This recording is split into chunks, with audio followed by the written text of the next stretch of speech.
Hi guys, Bolpur চলে এলাম পৌষ মেলা দেখতে। তার আগে এখানে একটা ছোট্ট করে চা খাওয়া যাক। দাদার দোকানে 1 কাপ করে চা।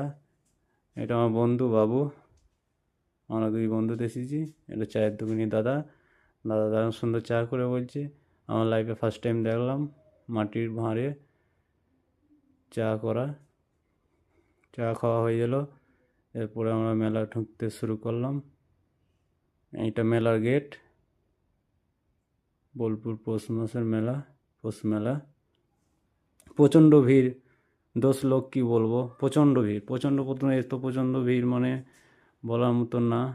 আগের বছরে এত ভিড় আমি দেখতে পাইনি। আগের বছরে কীরকম ভিড় ছিল তোমাদেরকেও দেখাইতে পাইনি গায়েস। আগের বছরে আমার কাছে স্ক্রিনটার ফোন ছিল না।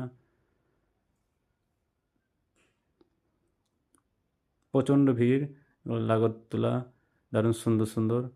এটা এলএফটি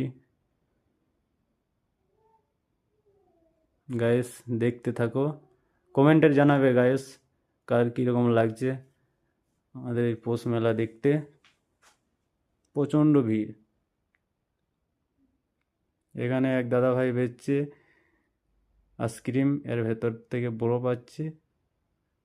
তারপরে এখানে এক দিদি ভাই বিভিন্ন রকম জুস বেচছে। জুস বলতে তো সব পানি দিয়ে কালারিং করে করছে। খেতেও অবশ্যই দারুণ লাগছে, টেস্ট করলাম, দারুণ সুন্দর। দিদি ভাইয়ের কাছে অন্যরকম জুস পাওয়া যায়, যে এরকম তুমি ইচ্ছা সেরকম।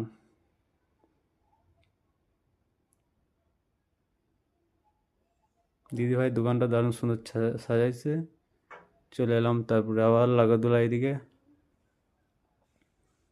আর ছোটো ছোটো বোনেরা ভাইরা দোল্লায় চেপেছে, দারুণ সুন্দর লাগছে।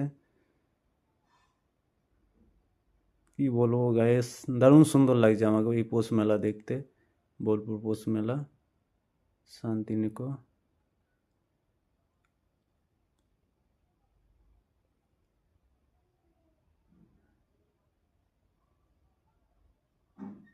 এখানে পানিপুরি,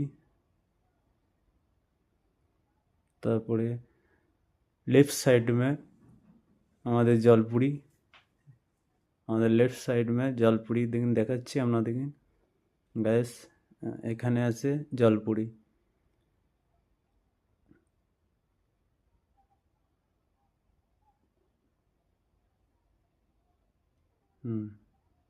উপরে আছে জলপুরির ছবি, আর নিচে আছে জলপুরি, কিনে এনারা জলে থাকে না।